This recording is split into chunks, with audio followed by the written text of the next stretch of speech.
How can a man be gone for years and everyone acts like he never mattered? Why did my stepmom swear my father left nothing, then panic the moment I asked for his military records for a VA loan? What happened in that office when the officer locked the door and told me there was a compensation package waiting? My name is Aaron Pierce, and I am 46 years old. I work with my hands, and I keep my life simple. I do not talk much at work, and I do not post much online. I pay my bills, I show up on time, and I try to stay calm. Most people think that means I have no weight. They think I will accept anything as long as the room stays quiet. I rent a small place on the edge of town. It is clean, but it is not mine.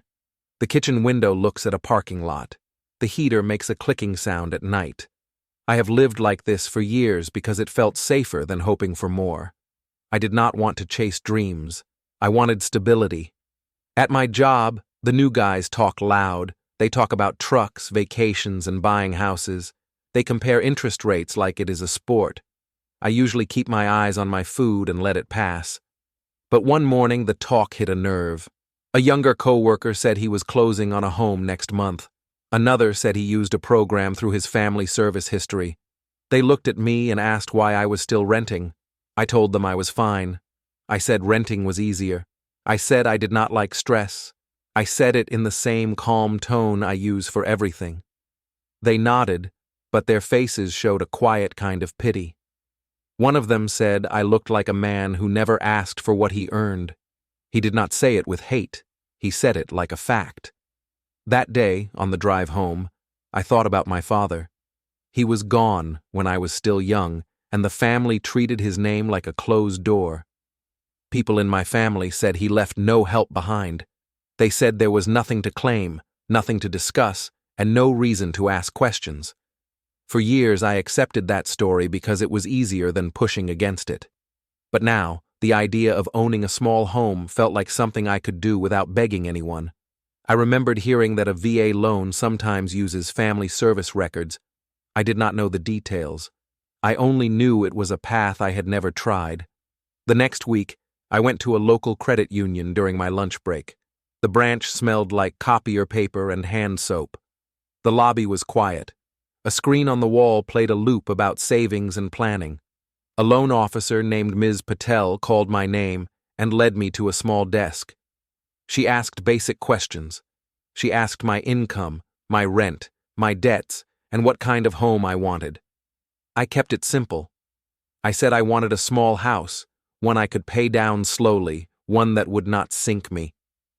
When we talked about options, I told her my father had military service, and I wondered if that mattered. I expected her to brush it off. Instead, she leaned forward and said it might help. She said the first step was to verify service. She said that usually meant a request through the proper office. She spoke like it was normal. That tone alone made me feel strange. In my family, my father's service was never normal. It was always treated like something sharp you should not touch. Ms. Patel gave me a short checklist. She said I did not need to solve everything in one day. She said the process was step by step. She said I should request the record, then come back when I had a response. She pointed out that a clean paper trail matters with loans. I thanked her and walked out with a folder in my hand. The folder felt heavier than it should, not because of the paper, but because of what it represented. It felt like a door I had avoided for most of my life. That evening, I sat at my kitchen table and looked at the folder. I did not open it right away. I made coffee first. I listened to the heater click. I stared at the window. Then I took out my phone and searched for how to request military records. The steps were clear. They did not require a family vote. They did not require anyone's approval. It was just a request. I still needed basic details like dates and the full spelling of names. I had some, but not all. So I did something I rarely do. I called my stepmom, Lydia. I had not lived under her roof since I was 19. I still kept contact because it felt simpler than a full break.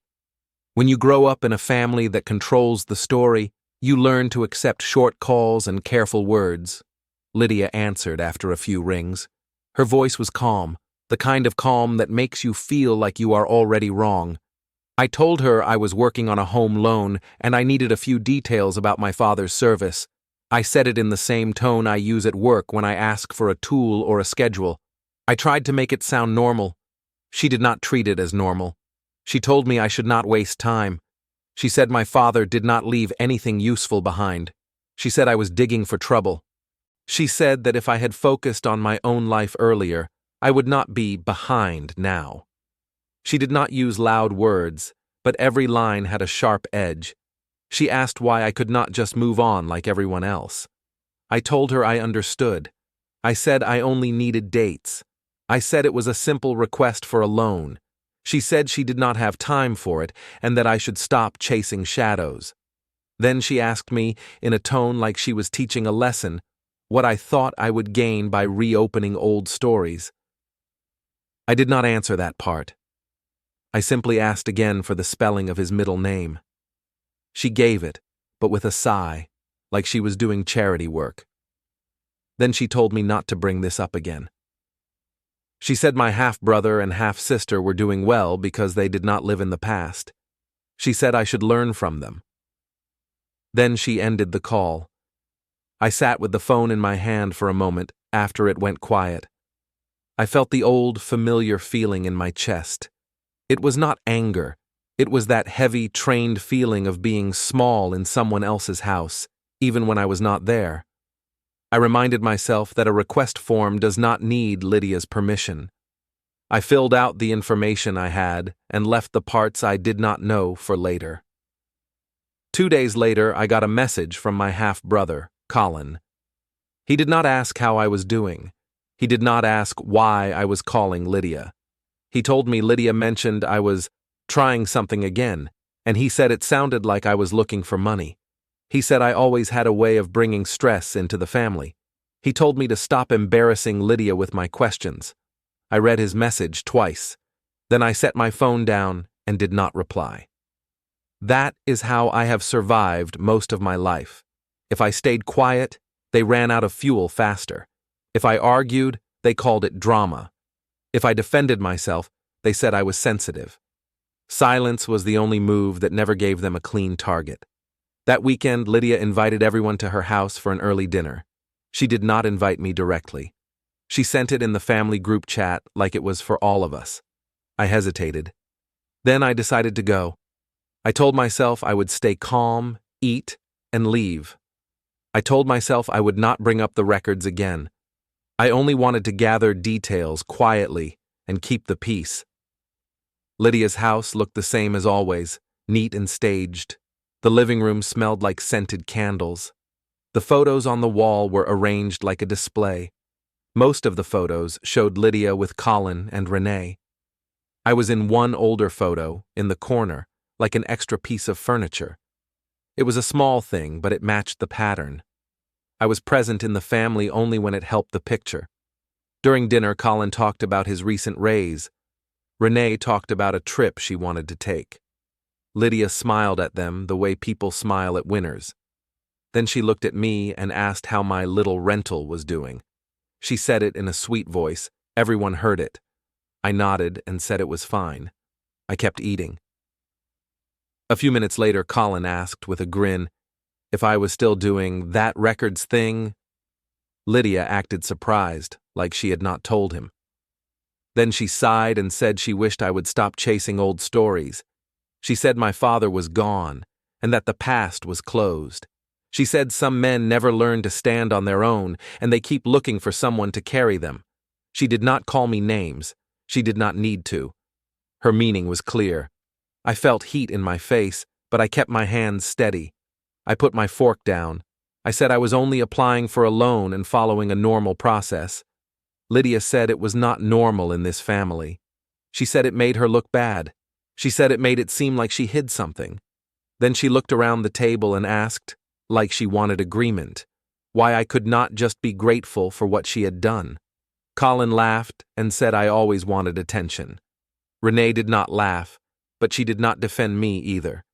She looked down at her plate like she was not part of it. Lydia leaned back and said she did not want to hear about it anymore. She said if I kept pushing, I should not expect invitations to family events. She said she would not let me bring stress into her home. I nodded. I said I understood. I stood up, thanked her for dinner, and left. I did not slam the door. I did not raise my voice. I walked to my car with the same steady pace I use when I leave a job site after a long day. But inside, something had shifted. It was not rage. It was clarity. I saw the shape of the game. Lydia did not fear my questions because they were rude. She feared them because they were questions. On Monday morning, I took time off work and drove to the VA regional office. The building was plain and heavy, like it was designed to resist emotion. The waiting area had rows of chairs and a low TV volume. People sat with folders in their laps. Some looked tired, some looked nervous. Everyone looked like they were waiting for a gate to open. When my name was called, I followed a staff member down a hallway. I met Mr. Klein in a small office. He had a careful face, the kind you see on people who handle private information every day. I gave him my request details. I expected him to tell me to wait weeks and come back later. Instead, he typed quietly, then went still for a moment. His eyes moved across the screen like he was reading a warning. He asked me to confirm my identity again. I did. He asked me to repeat my father's full name. I did. He asked one more question about the year I last had contact. I answered in short, plain sentences. I watched his posture change. He sat up straighter. His voice became even more controlled. Then he stood up. He walked to the door of his office. He closed it, and I heard the lock click into place. He did not look at me like I was a normal loan applicant anymore. He looked at me like I was standing too close to something sensitive. He stayed polite, but his movements became careful. He asked me to sit and keep my voice low. I nodded and sat with my hands on my knees. For a moment, the only sound was the air vent and his keyboard. He read again, slower. He rubbed his forehead once, like he was trying to choose the right words. Then he told me he had to explain something in a very formal way. He said some service histories are not handled like normal records. He said there are restrictions, and those restrictions are not there for comfort. He said he could not speak freely until he confirmed a few details through the proper steps. I told him I understood. I said I was only trying to verify my father's service for a home loan. I said I did not want trouble. He watched me for a second, like he was testing if I was going to turn loud. When I stayed calm, his shoulders dropped a little. He said he would continue, but he needed me to hear him clearly. He said my father's file was marked in a special way. He said the request I made was valid, but it triggered a review. He said that review could lead to a separate process. He said he wanted to protect both the process and me. I did not ask what that meant yet. I did not want to ruin the moment with panic. I just listened. While he worked, I found myself looking at the office walls. There were posters about benefits and timelines. There was a small flag in a holder. There was a tray with forms stacked in perfect order. Everything in the room said the same thing. Systems move on paper, not on family stories. That thought pulled me backward into my own history. In my family, paper did not matter. Only Lydia's voice mattered. When I was a kid, my father was more of a shadow than a person. He was not around often, and when he was, he moved like he was always in a hurry. I remember his boots by the door and the smell of soap on his hands. I remember him telling me to keep my chin up and do my schoolwork. He did not talk like a man trying to win affection. He talked like a man trying to teach survival. Then one year, everything changed fast. People stopped saying where he was. The adults used the same phrase again and again. They said he was gone. They said it like a door closing. I was still young enough to accept it without pushing back, but old enough to feel the hole it left. After that, Lydia became the center of everything. She was not gentle, but she was organized. She handled calls, mail, and money. She spoke to teachers and neighbors like she was protecting the family from gossip. At first, I believed her. I thought she was doing what a parent does. But over time, I saw that her protection had a price. The price was silence. If I asked about my father, Lydia told me I was being disrespectful. If I asked what happened, she told me I was being ungrateful. If I asked why I could not see any photos or letters, she told me I was making things harder for everyone. She trained the house to react the same way. Colin would laugh and say I was stuck. Renee would change the subject and look away. It became normal for me to swallow questions. By the time I was a teenager, I understood my role. I was not a full member of the new family picture. I was the reminder of the old one.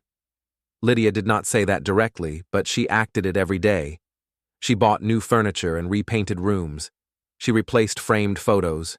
She hosted dinners with her side of the family and introduced me like I was a visitor. I did not fight. I did not know how. I focused on school, then work. I learned to be useful.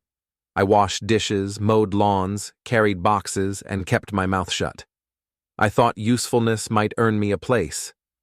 At 19, I made one mistake. I asked too directly. I asked where my father's things were. I asked if there was anything saved for me, even something small, like a watch or a letter. Lydia's face turned cold. She told me I was acting like a child. She told me my father did not leave anything worth keeping. She told me the only reason I had a roof was because she allowed it. A few days later, I came home from work and saw my bags on the porch. The air was hot and still. The porch boards creaked under my shoes. Lydia opened the door, but she did not invite me in. She told me I was grown now and I needed to stop living off her. She told me I had a habit of asking for things I did not earn. She told me my father had been nothing but problems and that I was starting to look the same. I stood there with my bag straps cutting into my palms. I remember how the sun hit the driveway. I remember a neighbor's lawn sprinkler ticking in the distance. I remember how quiet my own voice sounded when I said I understood. I did not beg. I did not yell. I picked up my bags and walked away because I had no other move. After that, life was a long series of small rooms. I slept on a friend's couch for a while. I worked 2 jobs for a time. I saved what I could. I learned how to fix things and how to endure long days. I told myself I would build a life so solid that no one could push me out again. But the family story followed me. Lydia told people I left because I could not handle rules. She told people I wanted money and did not want to work. When I showed up at family events, I was treated like a guest who overstayed. If I spoke too much, Colin would roll his eyes. If I stayed quiet, Lydia would say I was sulking. There was no winning. Years went by like that. I got steady work. I paid rent. I kept my car running. I did not ask Lydia for help. I did not even ask her for information. That was the deal I made with myself. If I did not touch the old story, I would not get cut again. But the cost of that deal was real. Every time someone at work talked about buying a house, I felt it. Every time someone mentioned family support, I felt it. I told myself I did not care, but I did. I just hid it well. In my 30s, I tried once to reconnect in a simple way. I offered to take Lydia to lunch on her birthday. She agreed, but she spent the whole meal talking about Colin's achievements and Renee's plans. When I mentioned my work, she nodded like she was listening to the weather. Then she told me I should be grateful she did not make things harder for me when I left. That line stayed with me. It was a quiet threat disguised as kindness. It told me she believed she still had power over my life, even from a distance. Colin learned the same style. He would message me now and then, not to check on me, but to remind me where I ranked. When I changed jobs to a slightly better position, he told me it was cute that I was trying. When I bought a used truck, he told me it must feel good to finally have something reliable. He said it like a joke, but the point was always the same. I was behind, and I should accept it. Renee was different. She did not aim at me as hard, but she also did not defend me. She moved with the safest current. If Lydia was praising Colin, Renee praised him too. If Lydia was judging me, Renee went quiet. Her silence was its own kind of agreement. The worst part was how Lydia used public moments. She liked an audience. At holidays, she would tell stories about how hard she worked to raise everyone. She would list what she paid for, what she sacrificed, what she provided. Then she would glance at me, like she wanted the room to notice that I was not part of the success story. If I smiled, she acted like she had healed the family. If I did not smile, she acted like I was the problem. That is why the loan folder mattered so much. It was not just about a house. It was about stepping outside her story for the first time in a real way. It was about letting a system answer a question that Lydia had banned for years. Back in the VA office, Mr. Klein finished typing and turned his screen slightly away, like he did not want anyone outside the room to catch a glimpse. He told me he could not hand me the record in the normal way right now. He told me he needed to file an internal notice, and that notice would trigger a formal review. He told me that review could take time, but it was already moving. I asked him what I should do next. He told me to stay calm and follow instructions when they come. He told me not to react to family pressure. He said people sometimes try to interfere when they feel control slipping. He said I should keep my contact information updated and respond quickly to official messages. I felt my phone in my pocket, like it weighed more than usual. I thought about Lydia's voice at the dinner table. I thought about Colin's message calling me greedy. I thought about how fast gossip moved in our family. Even before I had any answers, they were already trying to shame me back into silence. Mr. Klein asked me if anyone else had requested these records recently. I told him not that I knew of. He asked me if I had received any strange calls about this. I told him I had only received family messages. He nodded like that was enough to confirm what he expected. When I left the VA building, the air outside felt colder than before. I sat in my truck for a moment and did not start the engine right away. My hands rested on the steering wheel, steady, but my mind was moving fast. I knew Lydia would not let this go quietly. I knew she would frame me as the problem in every conversation. And I knew, for the first time in years, that I was not going to step back just to keep her comfortable. I was going to keep it clean and proper. I was going to move through the systems she could not bully with her voice. The next 2 days felt normal on the outside. I went to work. I ate lunch in the break area. I nodded when people spoke. I kept my hands busy and my voice low, but inside, I was watching everything with a different kind of focus. Once you notice a pattern, you cannot unsee it. Lydia did not wait long to press back. The morning after my VA visit, my phone lit up with a message from her. She said I was being stubborn. She said I was stirring up old pain for no reason. She said I should be careful because people do not like it when someone tries to rewrite history. I did not answer. About an hour later, Colin sent his own message. He said I was acting like a man who wanted something handed to him. He said I should stop dragging the family name through offices and paperwork. He did not ask what I needed. He only told me what I was doing wrong. I kept the messages. I did not reply. That was new for me. In the past, I would delete them just to get peace. This time, I put my phone down and let the words sit there, like a record of who they were when they felt safe. At lunch, one of the older guys at work asked if I was okay. He said I looked tired. I told him it was just family noise. He nodded like he understood too well. He said families sometimes fight the hardest when someone stops playing their old role. Then he went back to his food.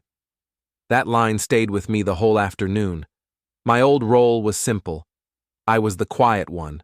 I was the one who accepted the story. I was the one who did not ask questions. After work, I drove to my storage unit. It was in a long row of metal doors behind a chain gate. The air smelled like dust and hot pavement. I had not been there in months. I kept it because I could not bring myself to throw away certain things, even if I did not look at them. I unlocked the unit and pulled the door up. My boxes were stacked in careful piles. Old work boots, a spare chair, a tote with photos, a thin folder I once told myself I would review someday. I stood there for a moment, listening to the quiet hum of the lights above the aisle. It felt like walking into a part of my life that had been sealed. I pulled the tote out and set it on the floor. The plastic lid snapped as I opened it. Inside were photos in old envelopes, a few small keepsakes, and some papers I never sorted. I did not expect anything dramatic. I only wanted clues, like dates and names. I spread a few photos on a folding table. In one, my father stood in a plain setting, not smiling much but looking steady. In another, he held me when I was small. There was a look in his eyes I had forgotten. It was not softness. It was attention, like he was measuring the world and trying to keep me safe in it. At the bottom of the tote, under a stack of manuals, I found a small envelope. It was not sealed. It had a short note inside, written in a neat hand I recognized as Aunt Marcia's. It was not a full explanation. It was more like a warning. She wrote that some things were handled in a way that left people confused, and that I should be careful who I trusted if I ever started asking questions. She wrote that if I needed to talk, I could reach her through a number she included. I sat back and stared at the note. I had not seen it in years. I realized I must have tucked it away when I was younger and then forgotten it, because I was trying so hard to survive day to day. Now it felt like a hand reaching across time. I put the note in my wallet. I took photos of a few pictures with my phone just for reference. I closed the tote and locked the unit. On the drive home, I did not feel angry. I felt awake. That night, Lydia called me. I watched the phone ring until it stopped. A minute later, she called again. I let it ring again. Then she left a voicemail. Her tone was controlled, like she was speaking to a difficult employee. She said I was making her life harder. She said if I kept doing this, she would be forced to protect the family from my behavior. She said I was not thinking clearly. I sat at my kitchen table and listened once. Then I saved the voicemail. I did not play it again. I made a simple decision in my head. If she wanted to pressure me, she could do it on record. I was done with conversations that vanished into the air. The next day after work, I went to the public library. It was not a fancy building, but it had a local history room. The room was quiet and cool, and it smelled like paper and carpet.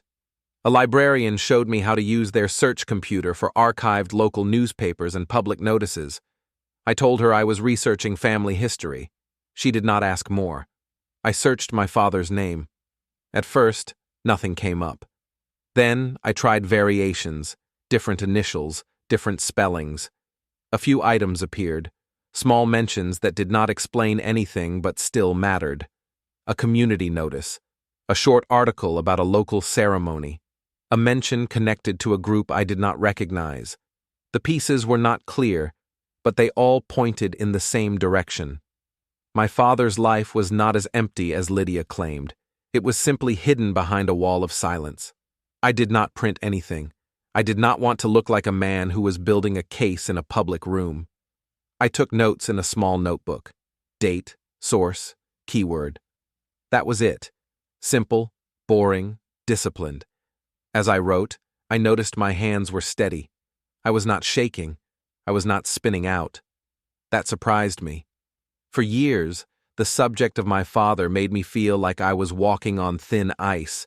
Now I was sitting in a library, doing what any person could do, and the world did not end. On the way out, my phone buzzed again. It was Renee this time. She did not call.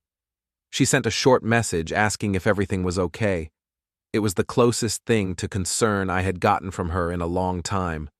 I stared at it and felt something tighten in my chest. It was not comfort. It was the old feeling of being tested. I answered with one calm sentence. I said I was fine and handling a loan process. I did not mention Lydia.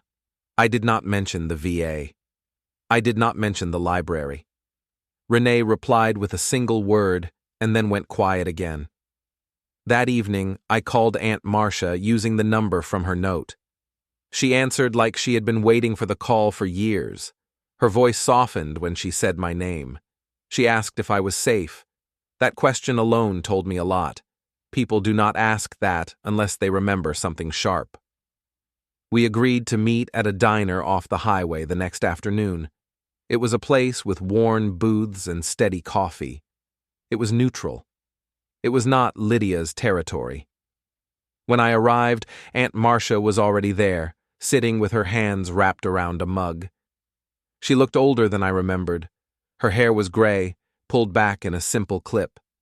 She smiled when she saw me, but it did not reach her eyes. Her eyes looked careful, like she was scanning the room.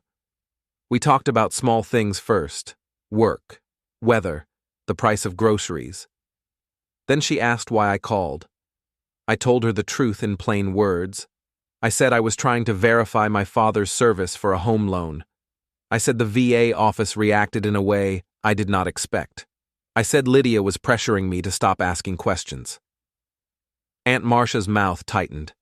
She looked down at her mug and told me Lydia always needed to control the story.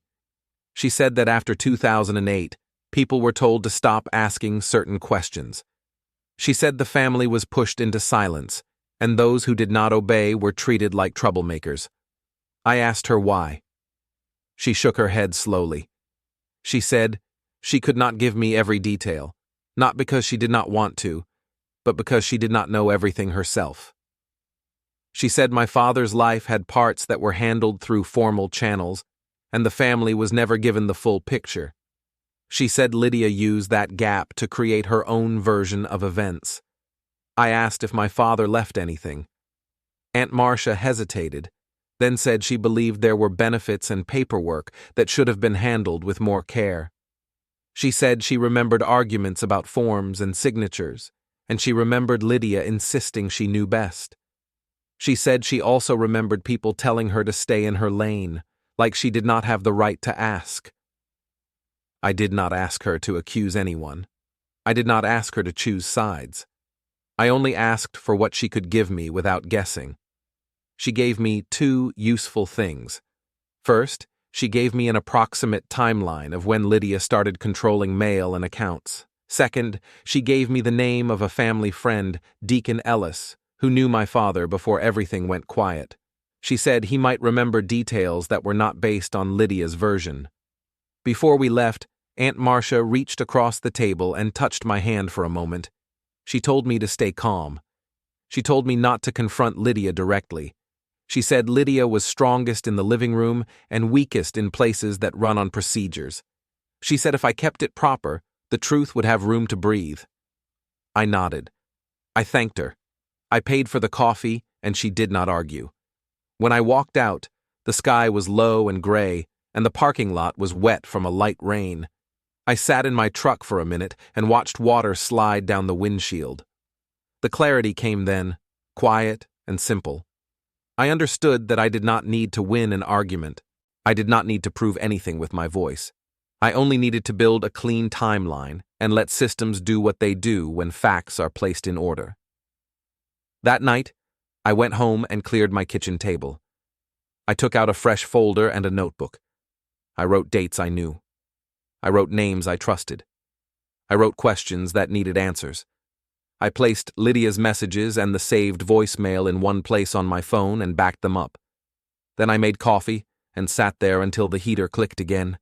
I did not feel proud. I did not feel dramatic. I felt steady. For the first time in a long time, I was not asking Lydia for permission to remember my own father. I was simply doing the work. The next morning, I took a half-day off and drove to an office building near downtown. The sign outside was small and plain. It did not look important.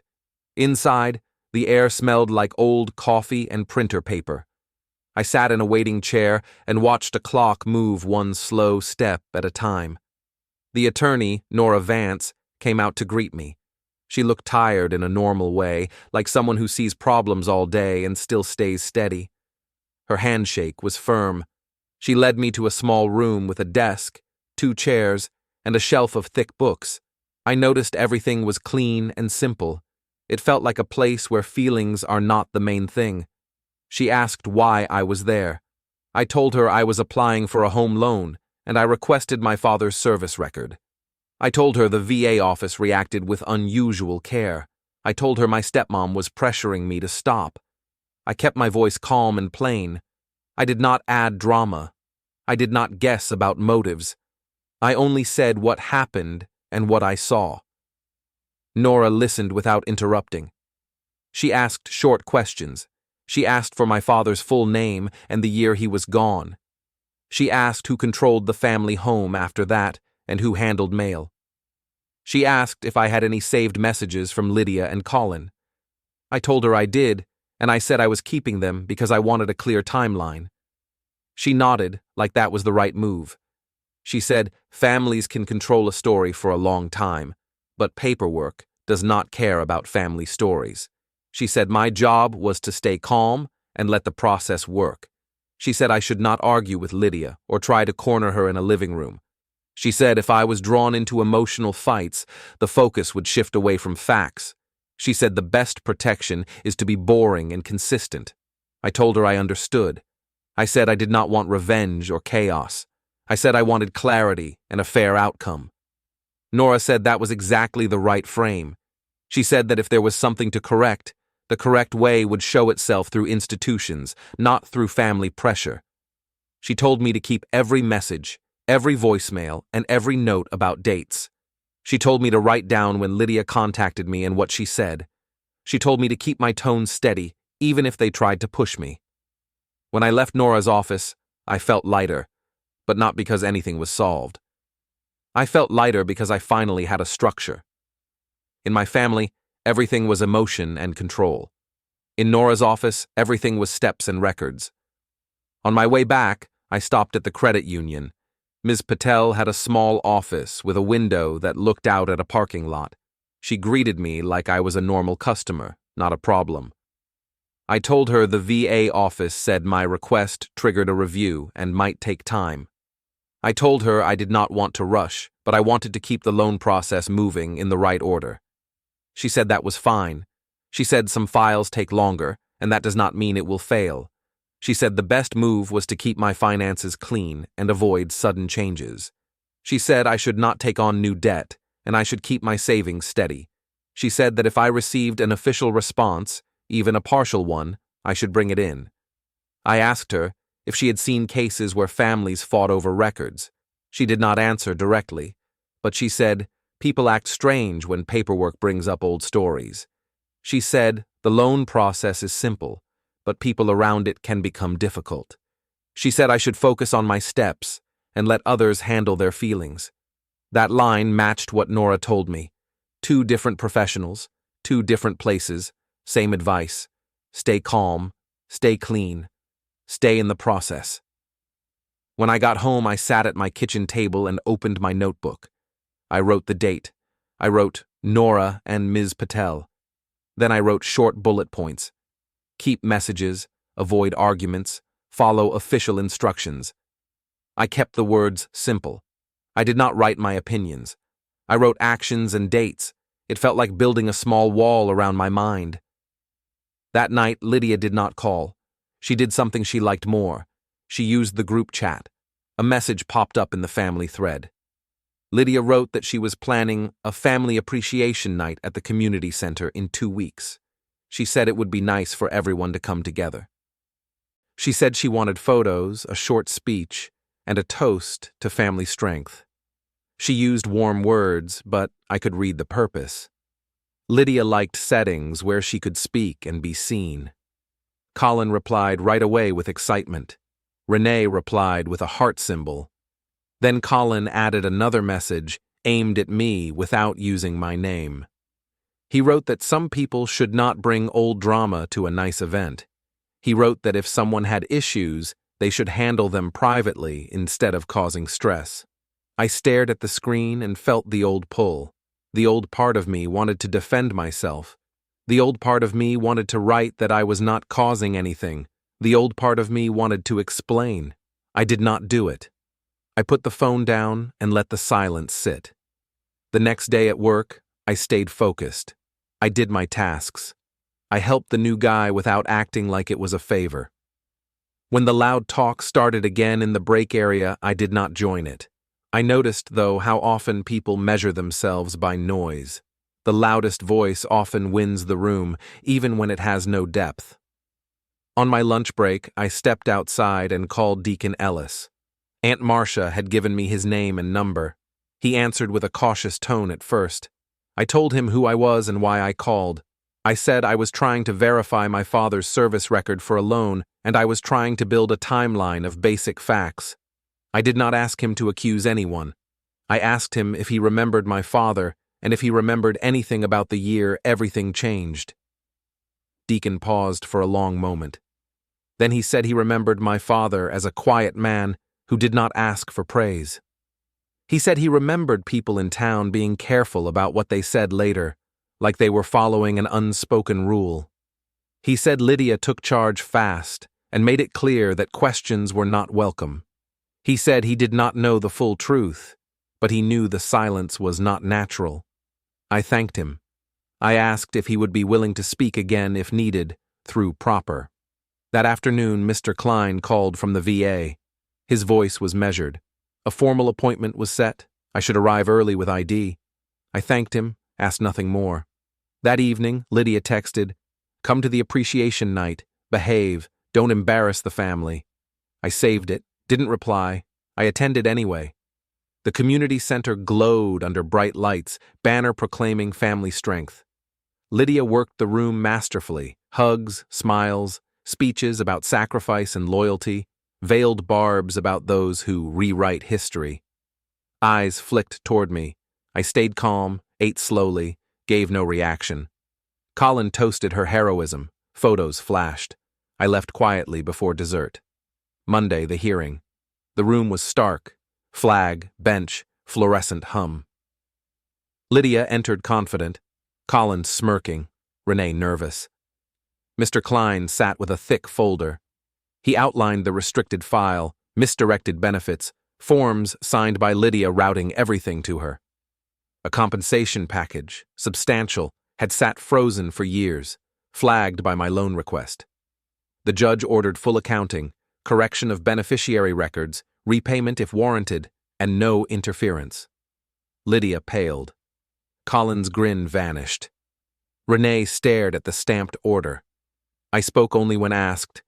I sought truth, not vengeance. Walking out, air cold and clean, I felt no triumph, just relief. The process had spoken. Paper outlasted performance. Lydia couldn't meet my eyes. Later, funds arrived properly directed. I bought a modest house near work, nothing flashy, just mine. Lydia's circle shrank. Consequences rippled quietly. I kept routines, work, simple meals, weekend walks. No speeches needed. Truth, patiently pursued through systems that demand